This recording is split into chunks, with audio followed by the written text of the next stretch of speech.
സീതേ, എടി സീതേ, ഞാനിവിടെ ഉണ്ടേ. ഒന്നിങ്ങി വന്നേ.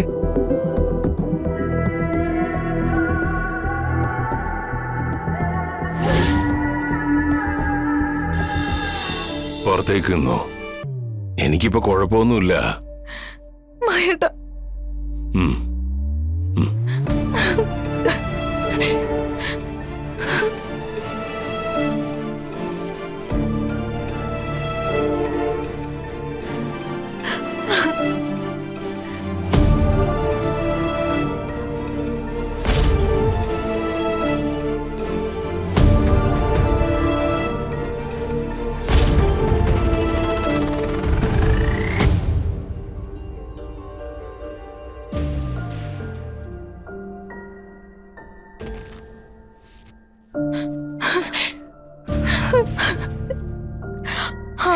മോളെ, നീ ശിവനെ വിളിച്ച് കാര്യം പറയേ. മഹേട്ടൻ അവനെ കാണുന്നുണ്ട്. അവൻ എവിടെയാണോ ആവോ. ഈശ്വര,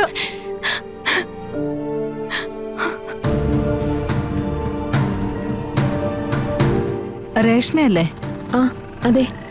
വിഷ്ണുവിന്റെ ഡെത്ത് സർട്ടിഫിക്കറ്റിന് അതെ, വെയിറ്റ് ചെയ്യാൻ പറഞ്ഞു. ആയിട്ടുണ്ട്, വരൂ. ആ വാ.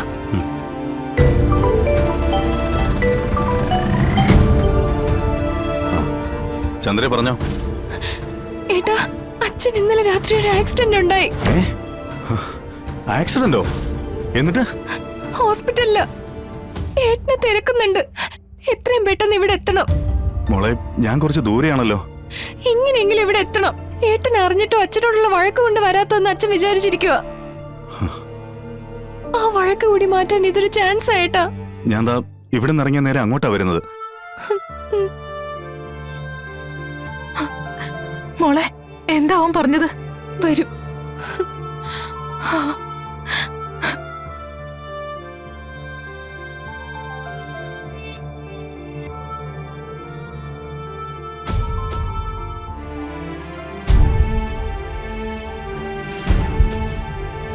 ഈശ്വരം, ഇനി അച്ഛന്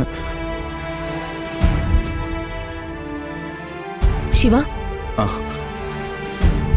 ആ കിട്ടിയോ? കിട്ടി. നമുക്ക് എത്രയും വേഗത്തിൽ നാട്ടിലെത്തണം.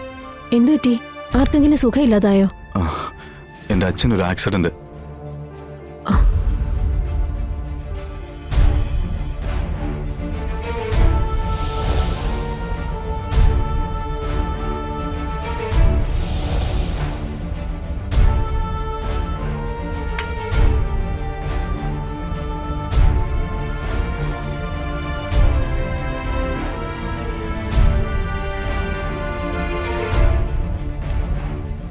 എന്റെ ഒപ്പം അല്ല നീ ഉണ്ടാവുന്നത്, അവൾക്കൊപ്പാ.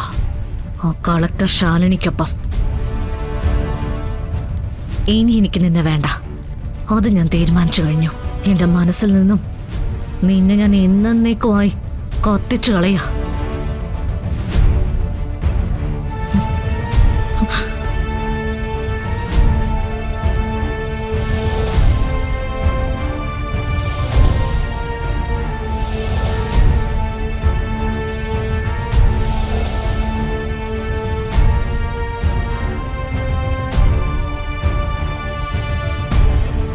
ആ അതെ, ഇങ്ങനെ ഇവിടെ സൗജന്യം കിട്ടുന്ന ബ്രെഡും പാലും കുടിച്ച് കിടന്നാ മതിയോ?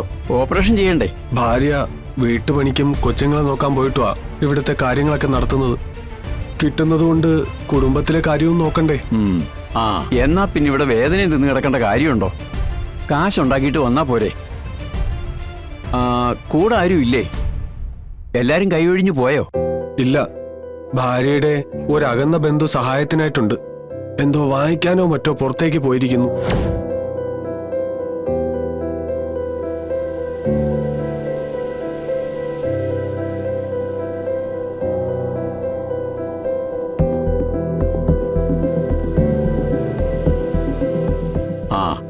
ആരുണ്ടെങ്കിലും കാശില്ലാതെ ഓപ്പറേഷൻ നടക്കില്ല.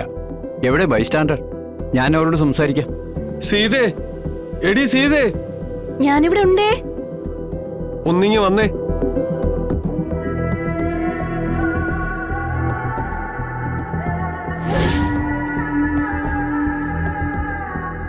നീ എന്താ അവിടെ നിൽക്കുന്ന? ഇങ്ങി വാ. ഞാനേട്ടന് ചായ വാങ്ങിക്കാൻ പോയതായിട്ടാ. ഉം.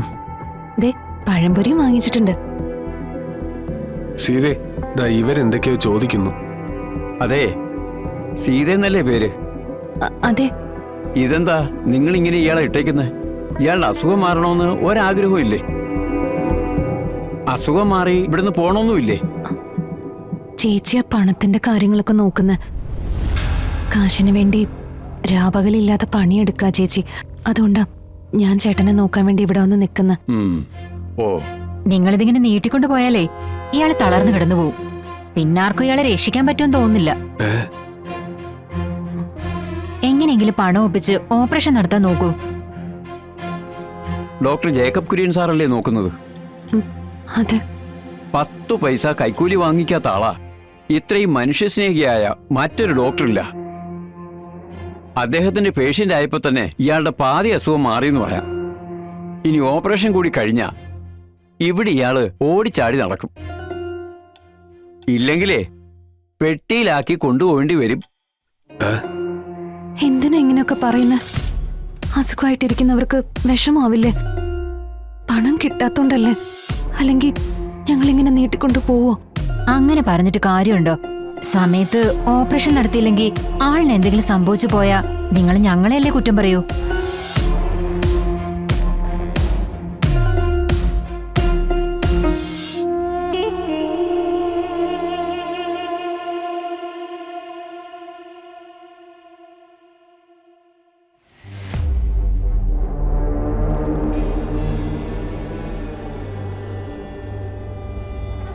ഓപ്പറേഷന് വില്ലിംഗ് ആണോ?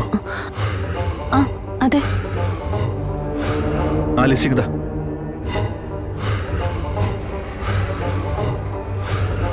ഈ ലിസ്റ്റിലുള്ള സാധനങ്ങൾ വാങ്ങിക്കണം. എത്രയും പെട്ടെന്ന് വേണം. ഇല്ലെങ്കിൽ ഇയാളുടെ ജീവൻ തന്നെ അപകടത്തിലാവും. എന്തെങ്കിലും വന്നുപോയ പിന്നെ എന്നെ പറഞ്ഞിട്ട് കാര്യമില്ല. ഇല്ല ഡോക്ടർ, ഉടനെ വാങ്ങിക്കാം.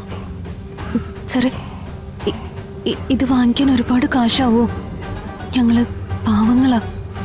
അത് മരുന്ന് കമ്പനിക്കാരോട് പറഞ്ഞിട്ട് കാര്യമില്ലല്ലോ. എന്തായാലും സൂപ്രണ്ടിനെ ഒന്ന് കാണാം. നല്ല മനുഷ്യന് പറഞ്ഞാ എന്തെങ്കിലും കുറവ് കിട്ടും. അല്ലെങ്കിൽ അതിനുള്ള വഴി കാണിച്ചു തരും. എനിക്കും വേണ്ടത് ആ വഴി തന്നെയാ. നിന്റെയൊക്കെ മുകളിലിരിക്കുന്നവരിലേക്കുള്ള വഴി. എന്താ ആലോചിക്കുന്നേ? അത് കാശിന്റെ കാര്യം ആലോചിച്ചതാ സാറേ. അതെ, താൻ ഇവരെ സൂപ്രണ്ടിന്റെ അടുത്ത് കൊണ്ടുപോയി കാര്യങ്ങളൊക്കെ ഒന്ന് പറഞ്ഞ് ശരിയാക്കിയിട്ട് വാ. ശരി ശരി ഡോക്ടർ. എന്നാ താൻ വേഗം ചെല്ലു. പോ. ആ